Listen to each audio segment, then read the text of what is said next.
صار لي فترة اتابع دكتور يحكي بهالموضوع. يا دكتور هذا هاكم شوفوا هذا هو. كل ما هنالك نريد نثبت من علميتك. هاي اللقاحات تدخل شفرات وراثية لجسم الإنسان. شلون عرفت؟ وانت اصلا ما عندك الاجهزه والمعدات اللازمه لرسم الخريطه الجينيه، لا للفيروس ولا للقاح. ها؟ رفعت الجلسه. دكتور على كيفك تشك هالابره، ترى انا من اخاف ضغطي ينزل. الحق يا ابو حمودي، دير بالك من تفتح الباب عليه. ليش بس لا قايم يعض؟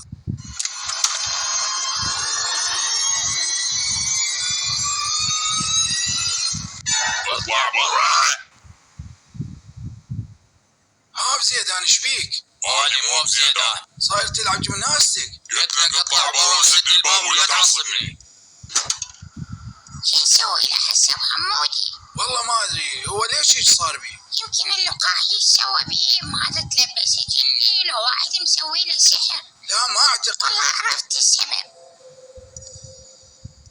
احكي بسرعة يا وقت ابي كان مسوي السحر الرجلي. ترى هو رجلنا كلياتنا مو بس لك. اي بس انا حبت اكثر من كان. من يقول؟ يا جماعه ترى مو وقت هذا الحكي. هالحكي كان سراج وهو كان يمك، يجوز انت مسويت له شيء. لا انا احب اكثر من روحي، بس لا شك بهاي الصغيرة اللي عمي مرتاحت لها.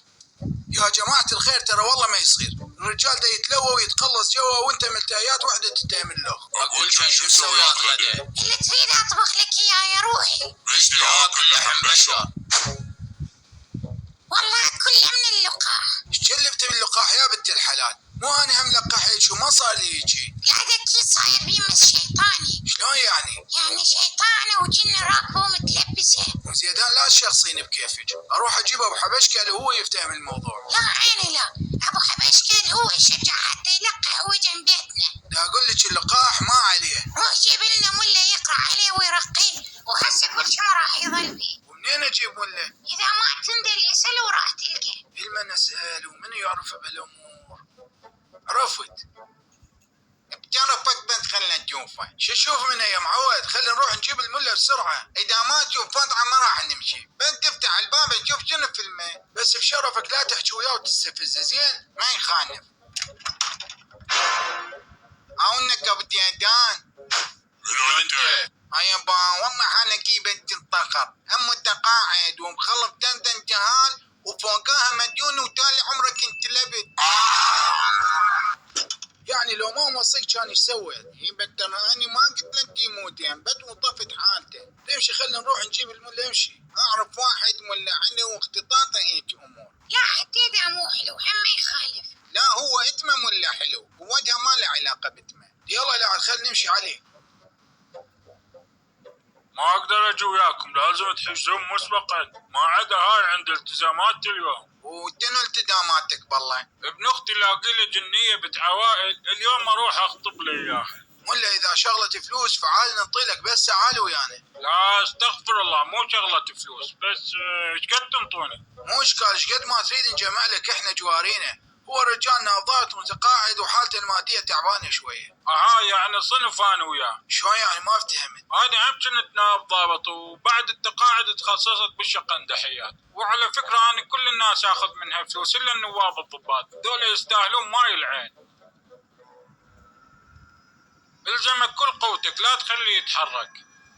أعوذ بالله من الشيطان الرجيم. هو الذي أخرج الذين كفروا من أهل الكتاب من ديارهم لأول الحشر ما ظننتم أن يخرجوا وظنوا أنهم حصونهم من الله فآتاهم وقذف في قلوبهم الرعب يخربون بيوتهم بأيديهم.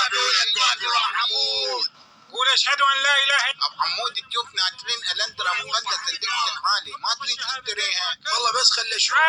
يابا.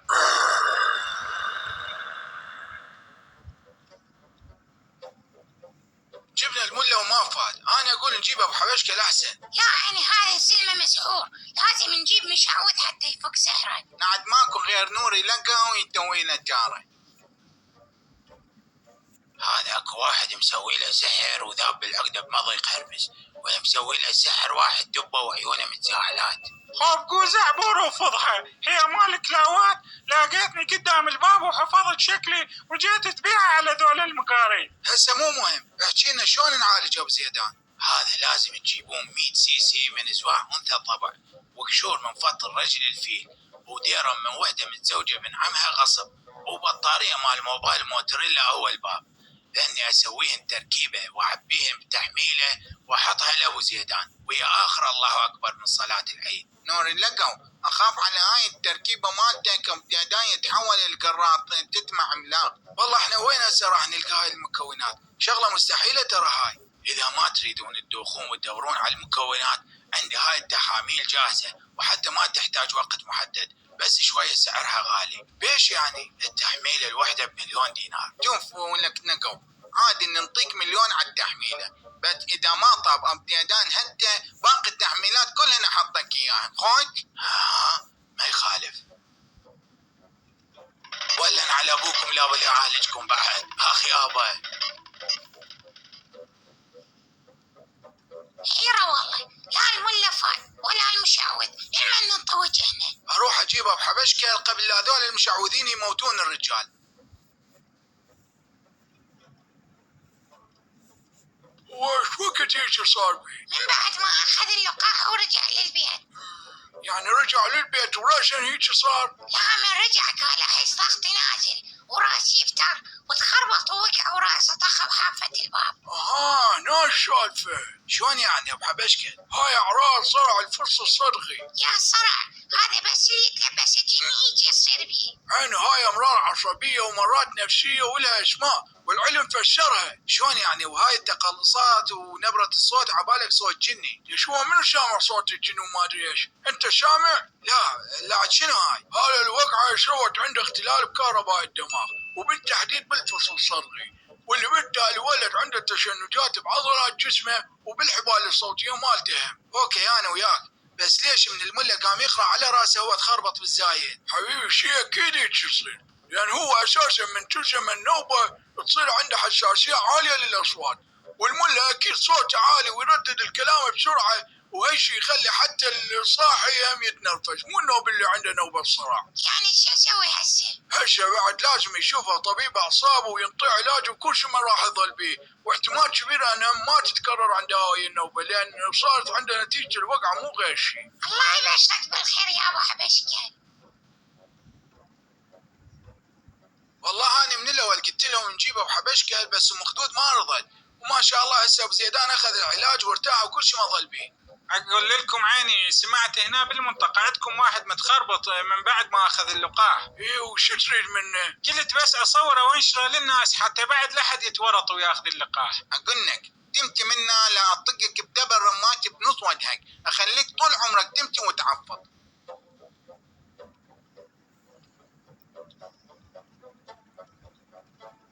إذا عجبكم الفيديو لا تنسون تدوسون لايك وتشتركون بالقناة وتفعلون الجرس حتى يوصلكم كل شيء جديد.